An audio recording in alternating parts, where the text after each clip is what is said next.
What's up guys, Peerdex here, and today we're going to be going over a longsword build that I have for you in Monster Hunter World.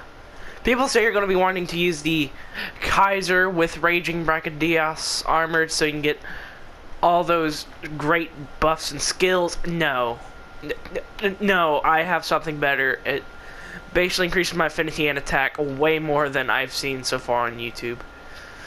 And the base attack is what surprises me because I've never seen this for a longsword build, because every longsword build video I've ever seen, it usually sits at around 900. And just look, it's 1106. I know the defense is a little off, but soon when I get higher in match rank, we can move this around because this build is very...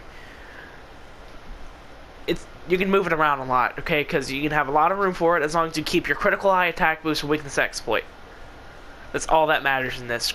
Attack boost, critical eye, weakness exploit, and part breaker. Everything else is just extra skills you can have from the armor that I get. I don't know why I have an extra vitality jewel. I can get rid of that for something more useful. But, as I was saying, let's go check my equipment. Boop. Alright. As you can see, I'm running the Grand Kopesh 3. This is just with one augment. It's just an attack increase 1. I still can increase this to even do more damage, or I can increase affinity or jewel slot, so I can do even more stuff with this weapon. It's very... you can move it around a lot. I use a handicraft jewel 3, but you don't have to. This is just for me so I can have extra sharpness. I can upgrade this so I can have even more sharpness. But truly, you don't really need a breaker jewel since you're going to be getting 2 part breakers from this build. Awakening, attack, yeah, jewels, all these, yeah, get what you want, basically. Does not matter.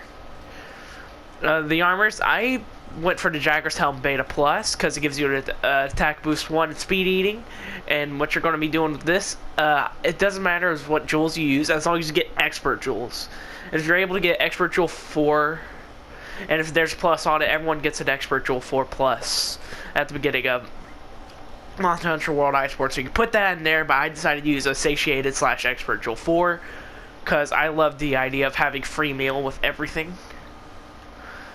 Here's all the stats it gives. You can see in the red, this the stats, all the stats it gives. It gives speeding and attack boost and the critical for the jewels. Dober mail for the attack boost and the fluid resistance, doesn't matter. Expert jewels on this. Vitality jewel, you can switch that out for... as long as it helps you with DPS, that's what this build is. It's just straight god tier DPS build.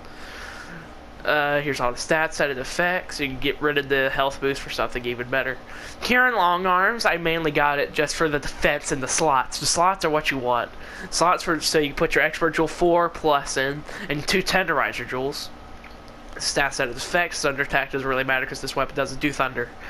I use Dober coil for my coil by waist for the attack boost too, and stun resistance. Stun resistance is very nice in Iceborne because there's going to be a lot of attacks that are going to stun you, and if you're playing with someone that has longsword or any other weapons that can stun you from hitting you, it's going to be really nice.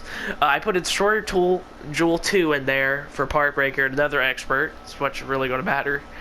And I got the Rajane leggings, the golden hamaka alpha plus for the resentment skill, so when you have red in your health, you'll have extra attack and affinity.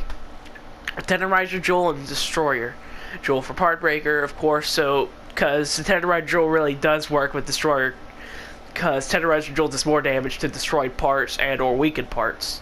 So this is technically 50% more affinity.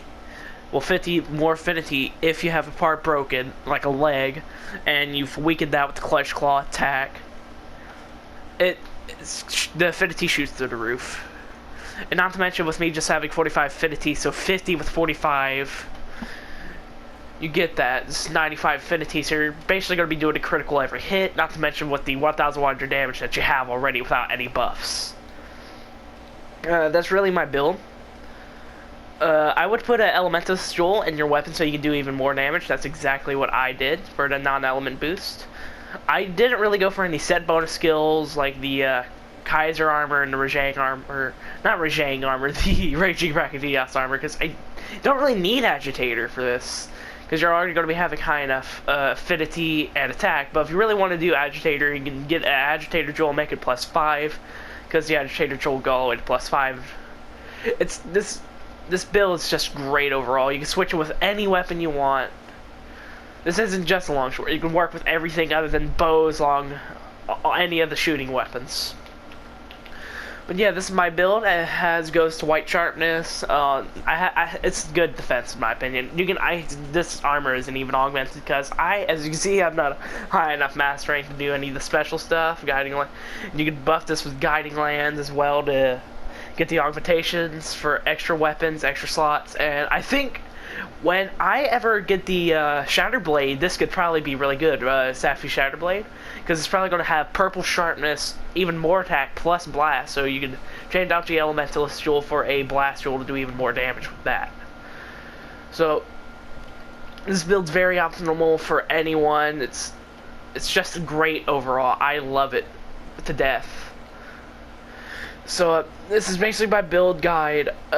In order to get jewels, what I did, I have a certain route for my guiding lands. People say my guiding lands are rich. I don't believe them, but I just go circle around in the Rotted Vale, like twice. The guiding lands, Rotted Vale, Rotted Area, whatever you want to call it. I circle around in there, and as soon as I don't see any more crystals popping up, I go into the volcanic region, which is right next to it, which is super great because you can basically just keep going in a circle for like an hour, and I got about like 20,000 fuel within an hour, and that's usually me using Geology 3 from the Sizzling Spice armor. Well, see, this is also just build guide and a little rot tutorial that I do. I'm not showing y'all because that's too much time.